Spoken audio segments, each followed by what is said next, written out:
Ne znam koliko se vidi, ali gle, sad kad stisnem, vidiš, izlaze sokovi van. Svinjski kare uma kod senfa i vrhnja koji ostane, ajmo reći, relativno sočan i način na koji ga ja probam ne uništiti. Kako ja to radim, pogledaj u nastavku videa.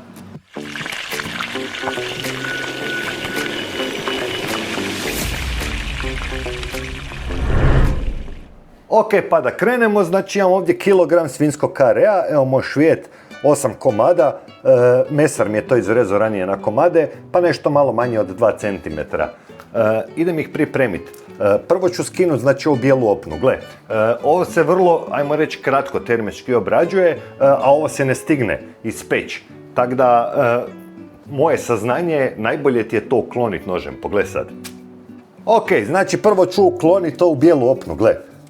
Ona se ne stigne obraditi termički, ja bi to tako rekao, i onda ti stisne taj odrezak samo, znači možeš to spriječiti inače da zarežeš ovak na par mjesta, ali velim, to bude dio onak žilav, ja ga ne volim ovom unutra pa ću odsjeći sad, pogotovo djeca. Evo ovak malo ostane tu i tam nikom ništa, uglavnom veći dio skinem. Ako si dovoljno precizan možeš to napraviti s tim da ne baciš puno mesa. Pri nekakvoj duljoj termičkoj obradi ta masnoća bi ti čak i dobro došla, naime da ti to manje isušuje, ovdje stvarno nije potrebno jer velim budeš vidio vrlo kratko se priprema. I evo to je to, znači 2 minute pripreme, dobiješ ovak sad ove odreske. Ka znam, to je nekakva greška koju sam ja prije konstantno radio, to jest nisam posvećivao dovoljno vremena nekakvoj pripremi. Vidio bi tu opnu, tu i tam malo zarezao i rekao to je to, sve se to jede. A onda ti to, ajmo reći, umanji rezultat, ovak bude puno bolje. Sad ću to meso samo lagano istući, pogledaj, da ga stanjim na otprilike nekakvih centimetar debljine. Ja sam mesaru rekao da mi to izreže na otprilike 2 cm, tako da probaj ti tak. Tako da ga mogu lagano istući. To malo opusti ta vlakna i brže se ispeče, to je ključ svega. Znači lagano ga potapšaš batom, pogledaj. Ok.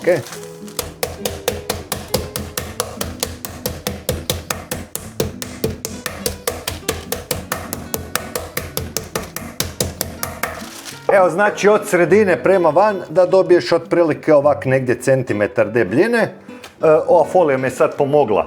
Ona u principu je tu samo da ti to ne prska, također ja radim sa ravnom stranom ovog bata. Kad staviš manje ti kida meso, kad ima nekakva folija gore. Ako nemaš foliju možeš staviti u vrećicu za zamrzavanje ili možeš bez ičeg, ne bi se niš dogodilo. I evo, to je to, znači još 2 minute posla, gotovo. Ove mesarske folije su zakon, moram vidjeti to ima za kupit. Puno bolje naime nego ove ke možeš sam kupiti, a gle, ostala mi je daska čista.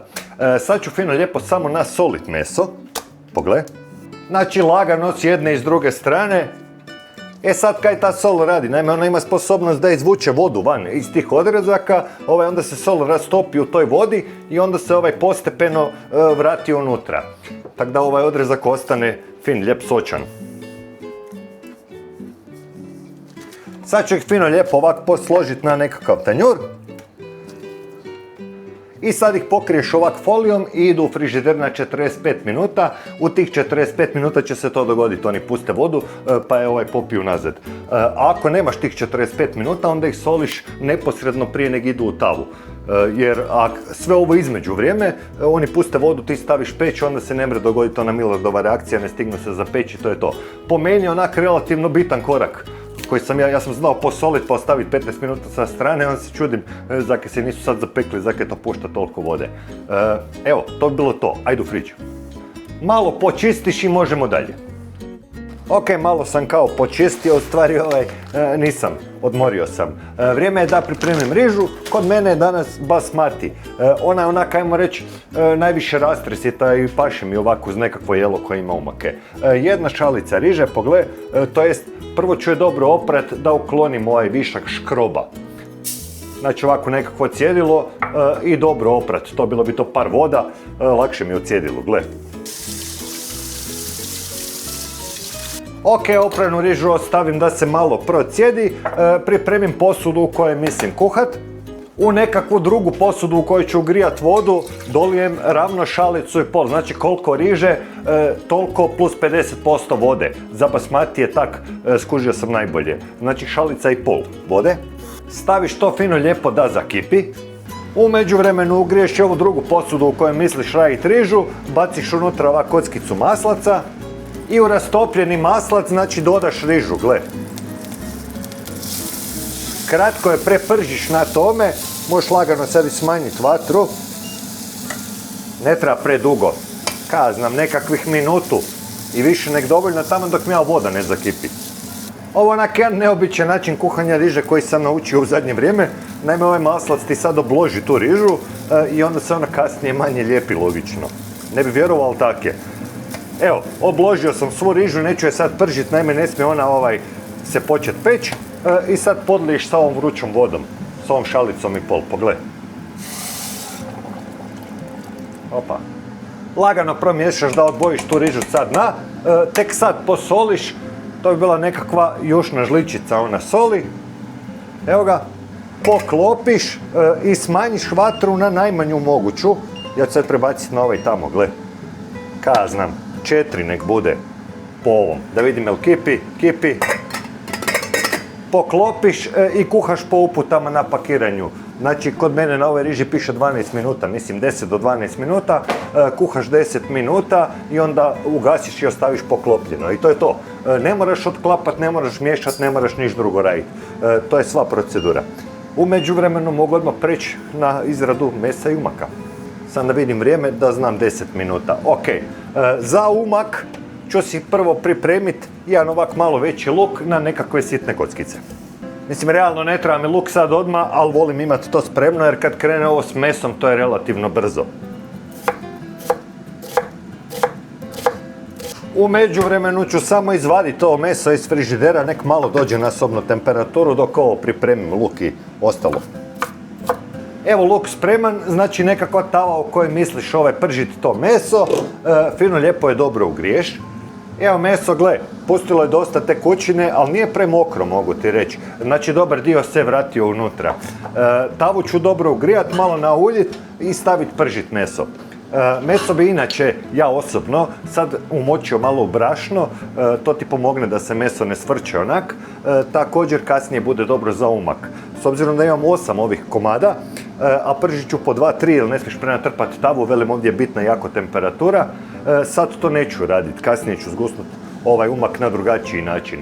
Ako imaš 3-4 komada pa možeš to napraviti iz 1-2 ture, namoči jednu stranu sad u brašno, velim, dobro je zbog umaka i neće ti se to meso svinut. Ako nemaš ko ja, onda bolje bez brašna.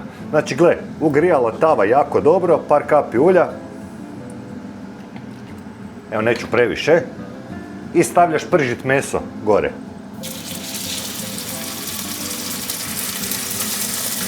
Znači 2 do 3 komada da ne pretrpaš tu tavu. Gle, sa svake strane otprilike minutu do minutu i pol. Više ti ne treba od tog. Odmah ću si pripremiti nekakav tanjur na koji ću to vaditi. Također i malo aluminijske folije da mogu pokriti sprženo meso. I sad ima one fore kao jaka vatra da ti zaključa te fore. Pa nema meso cifršlus pa da sad nekaj zatvori. U principu da bi ostalo koliko toliko sočno jer je ovo tanko, znači jaka vatra to je kratko vrijeme prženja, niš drugo. Ne smiješ predugo to pržiti. Ja sam imao nekakve strahove prije kao meso mora biti dovoljno obrađeno. Gle, minuta sa jedne strane okrećem. Dobilo je lagano boju, mogu sam još možda 30 sekundi, ali eto, dobro je.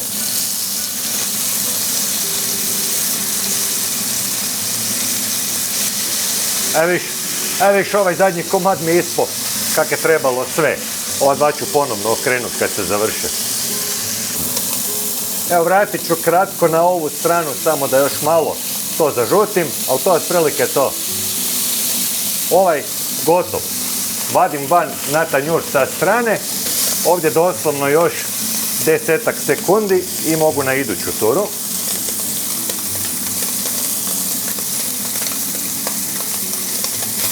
Evo vidiš, to je to.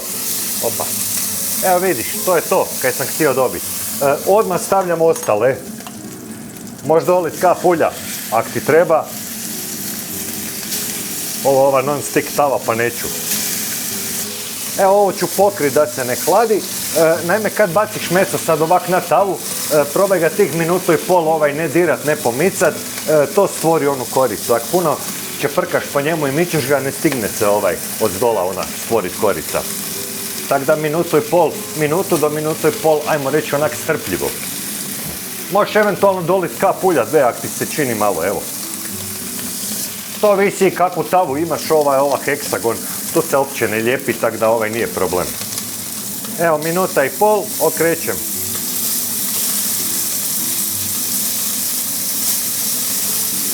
Znači da sam ih stavljao u brašno, nakon 2 do 3 ture hoće ti to brašno skroz dolje izgorit.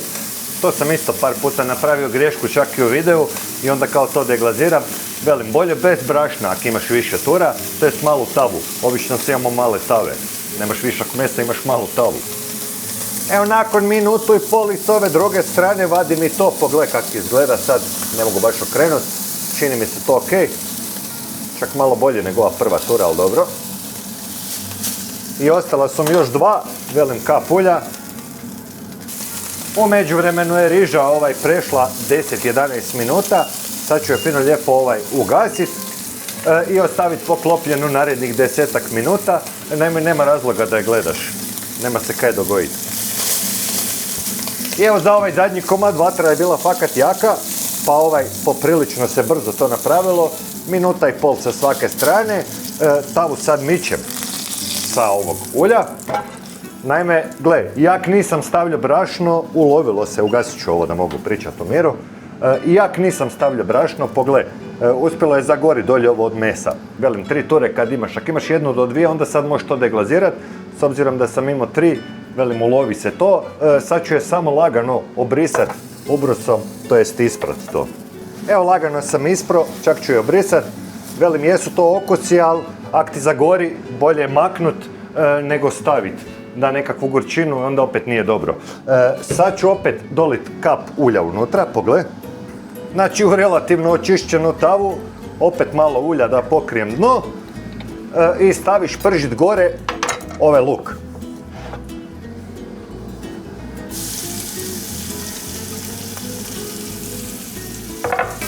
Odmah ću ga mrvicu i posolit, onda on pusti svoju vodu i ne bi vjerovao, na toj pari brže i omekša.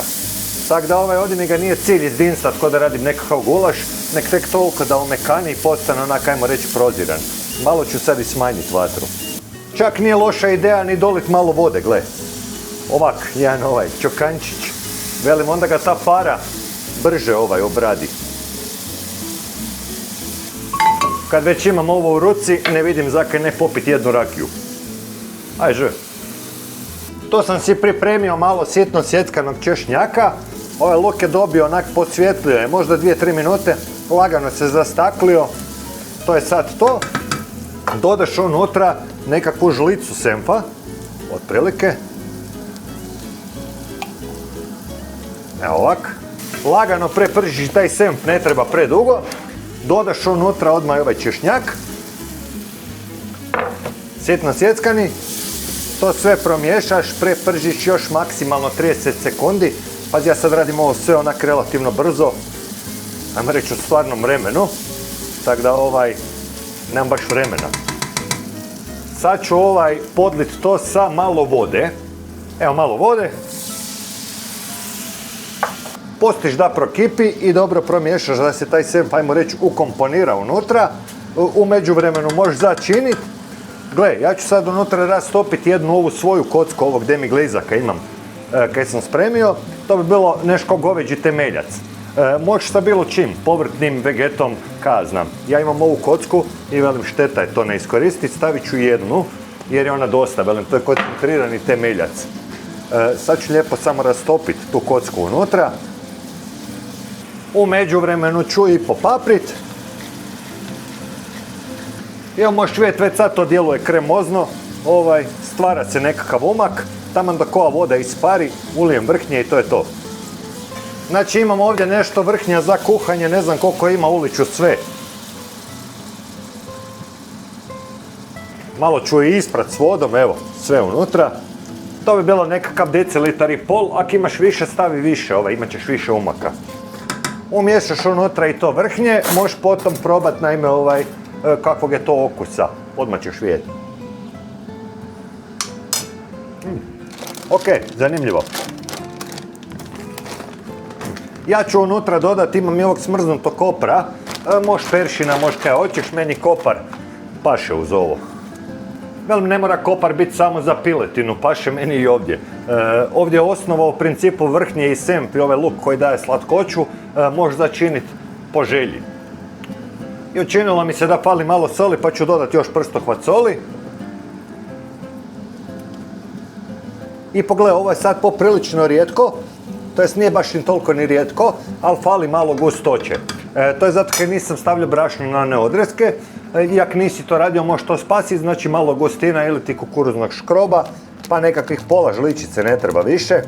U malo hladne vode dobro to razmutiš i uliješ unutra. Evo ovak. I može unutra.